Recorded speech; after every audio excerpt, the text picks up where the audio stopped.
Very quick video today about test leads and the importance of getting some decent ones.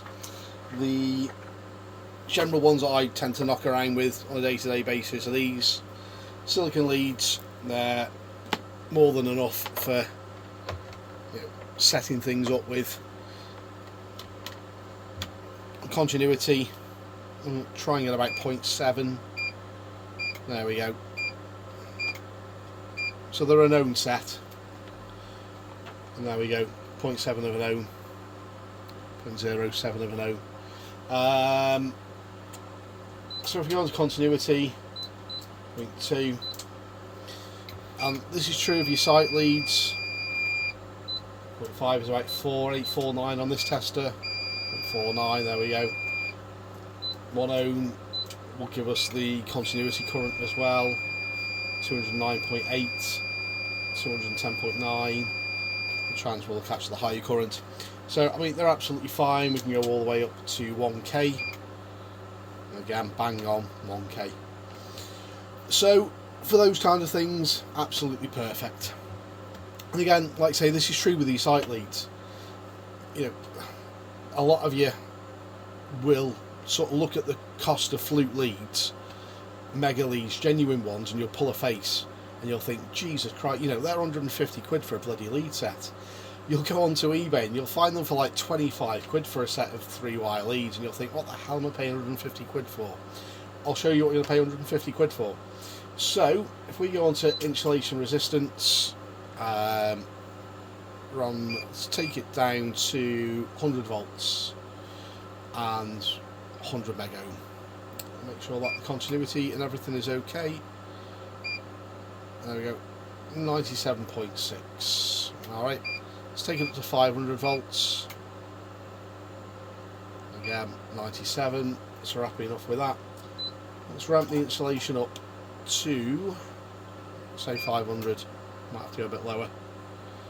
And there we go, 440, 438. So just remember that reading, 438, 500 volts. Go up above beyond that, so over 500 now. So we're going to go upper range to 1000 volts and 700 meg ohm. There we are, 575, and if we grab hold of the leads, you can see that's changing down to 300. So this is the importance of using some really decent leads. Take that up to 900,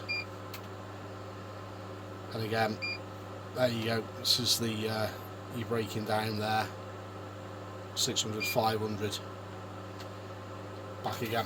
Now I'm going to take these out and just remember that reading, so that was 670 there, was the last reading. This is a set that I've dropped on the floor of really good quality Panoma test leads. I've got dots on the end so I know what the thingy is. Polarity, it's the word that I wanted, the word of the day. So let's pop them in. So that was 600 and something, wasn't it, for that? 670, there we go, tell me the last reading. This is the difference, night and day. 875, 876, perfectly fine. There we go, play with them all day long, absolutely perfect. Drop it back down to 500, and there we go, that'll pass a calibration all day long, that's absolutely fine. Down to 300, 297, and then if we swap the range, we'll go back to 500 volts. Again, 299, 298, absolutely fine, that's perfect. And if we go to say 490, and there we go, 485, absolutely perfect. And there we go, that's the difference of using good, decent leads. So when you see them knocking around on eBay at 25, 30 quid a set, yes, they'll do, and they'll do to an extent. They'll do if you don't mind chucking them in the bin every 12 months and getting some new ones. I don't mind advocating that, that's okay. But when testers come into me for calibration, I always say, hang on to your leads, I don't want them. And I don't want them for a reason. I don't want them for a couple of reasons, if I'm being honest.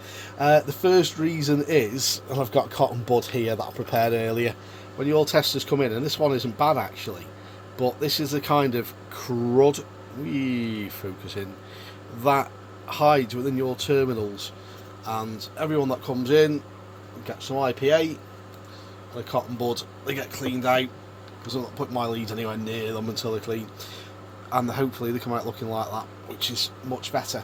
At that point, I will then use my leads. These are marked up, I know which end goes in the calibrator and which end goes in the tester. Calibrator terminals on all of them, and the multimeters, they get cleaned out 4 or 5 times a year, and as clean as you try and keep them, they will get a little bit of crud in there, but generally they're cleaned and they're polished, and that keeps all of my readings absolutely spot on.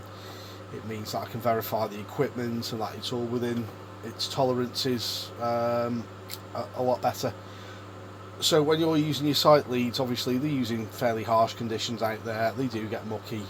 I've been an on-site spa for 26 plus years. I know what it's like out there, and as much as you try and keep your test equipment clean, or at least I hope some of you do, it's difficult to keep on top of it. But it's very tempting when you see cheap lead sets to think, you know what, I'm just going to go and get me a set of them.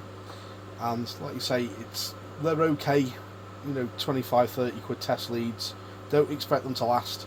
If you're chucking them every 12 months to get yourself a new set, then fine. There's not really many issues with that. On the higher end, as I've just demonstrated, on insulation resistance, if you're getting dodgy readings, it's pretty much down to your leads. And again, why I say just send me in your tester, and that's all I want. I'll clean the terminals on it. I calibrate it on a known set of leads with known values. I know what the results are going to be, and it passes or it fails. When you get that tester back, and if you're having any issues with any of your readings on it, you can pretty much rule out your tester, and then it's either down to, I hate to say it, but user error sometimes, and I'll cock up an ear every now and again. It happens, that's life. Or it's usually down to the leads that are being used, and a replacement set of leads will sort it.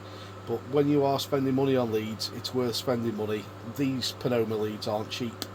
I'm not saying go out and get yourself a set of them, but a decent set of genuine Mega, genuine Fluke leads compared to some of the other ones will be a really good investment for you. And I know that they're sort of 3 or 4 times the price almost, if not more, but they are a really good investment, and I genuinely recommend that you get some. There we go. I hope that's been useful for you, and it's shown the difference between using these kind of like cheaper leads versus more expensive ones. Panoma aren't paying me for this.